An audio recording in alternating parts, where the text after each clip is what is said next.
গুনাহ ছেড়ে দাও, তওবা করো বাপ। এই ঈদের দিন থেকে নিয়ে পর্যন্ত যারা গুনাহ এবং নাফরমানি আর অশ্লীলতা আর বেহায়াপনা, মোবাইলে হোক আর বাস্তবিকে হোক, যেমনেই হোক আল্লাহর নাফরমানিতে কাটাইলা, দয়া করে দোস্ত নিজের উপরে রহম করো, মাফ চাও, তওবা করো। ভুল হয়েছে, এটা ভুল হয়েছে, এটা ভুল করেছ, এটা উচিত হয় না। আল্লাহকে এভাবে নারাজ করলে একদিন মৃত্যু হবেই, সেদিন কিন্তু কবরে কষ্ট হবে।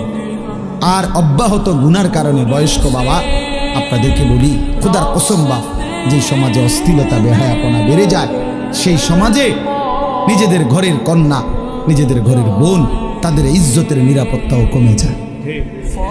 যে সমাজে মদ বেড়ে যায়, নেশা বেড়ে যায়, জুয়া বেড়ে যায়, সেই সমাজের মেয়েদের চারিত্রিক পবিত্রতাও কমে যায়।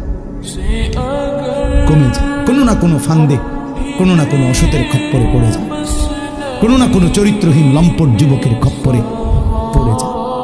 একদিন চরিত্র আখলাক সব নষ্ট করে আখিরাতও বরবাদ হয়, দুনিয়াও বরবাদ। এই জন্য নিজেদের পরিবারের পবিত্রতার জন্য একজন আরেকজনের চেষ্টা করা উচিত। যার যেদূর সাধ্য আছে এতটুকুর ভিতরে হলেও একজন আরেকজনকে, নিজের কন্যা, নিজের ছেলে, নিজের মেয়ে, অথবা যার যেটুকু সামর্থ্য আছে এটুকুর আলোকে একে অপরকে গুনাহ থেকে ফিরাবার জন্য চেষ্টা করা উচিত। সবাই হাত পাও ছেড়ে দিলে আসমানের ফেরেশতা এসে ঠিক করবে। আমাদেরটা আমরাই চেষ্টা করতে হবে, আমাদেরটা আমরাই চেষ্টা করতে হবে। আল্লাহ আমাদেরকে তৌফিক দেন। ঠিক কখন অন্তরের মধ্যে আল্লাহর ভয় আসে, সেটা মহান আল্লাহ পাকের ফয়সালা, আল্লাহর ফয়সালা। কেউ এক কথায় বদলে যায়, কেউ হাজার কথায় বদলে যায়, কেউ 1000 বছরও বদলায় না। এই জন্য আমি অনুরোধ করতেছি, তোমরা প্রিয় ভাই, সন্তান, নওজোয়ান সবাই আল্লাহর কথা মনোযোগ দিয়ে শোনো। সব সময় ভাইয়া আল্লাহর কথা দিল দিয়ে শুননা।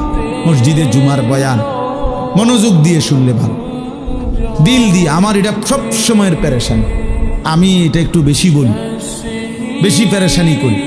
কম হোক, যেই কোনো যুবক, মুসলমানের ঈমান মরে না। যারে আল্লাহ তাআলা ঈমানের দৌলত দিয়েছেন, এটা চিরতরে নিঃশেষ হয়।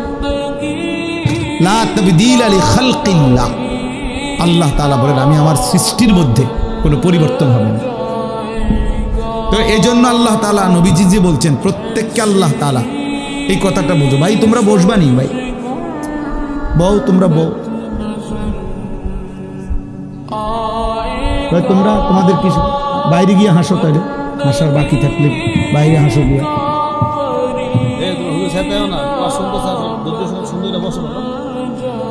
হ্যাঁ,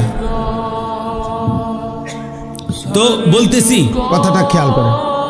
রাসূলুল্লাহ সাল্লাল্লাহু আলাইহি ওয়াসাল্লাম বলেন, সৃষ্টিগতভাবে একেবারে মায়ের পেট থেকে সন্তান যখন বের হয়, তো আল্লাহ নবী বলেন আল্লাহ তাআলা প্রত্যেককে জন্মলগ্নেই সৃষ্টিগতভাবেই ইসলাম মানার স্বভাবজাত যোগ্যতা দিয়েই পৃথিবীতে ভূমিষ্ঠ করে। তার এই শরীরের অস্তিত্বের ভিতরে, দেহের মধ্যে আল্লাহকে মানার পূর্ণ যোগ্যতা দিয়েই আল্লাহ তাকে পাঠায়। কুল্লু মাউলুদিন ইউলাদু আলাল ফিতরা, ফিতরাত, স্বভাবজাত, সৃষ্টিগতভাবে মানুষের চামড়ায় গরম লাগলে গরম অনুভূত হয়, ঠান্ডা লাগলে ঠান্ডা অনুভূত হয়। এটা কোনো বেটা কিনে আনছে না কোনো কিছু, এটা আল্লাহ তাআলাই তার শরীরের চামড়াটা এভাবে তৈরি করছে। এটা তার একটা স্বভাবজাত যোগ্যতা।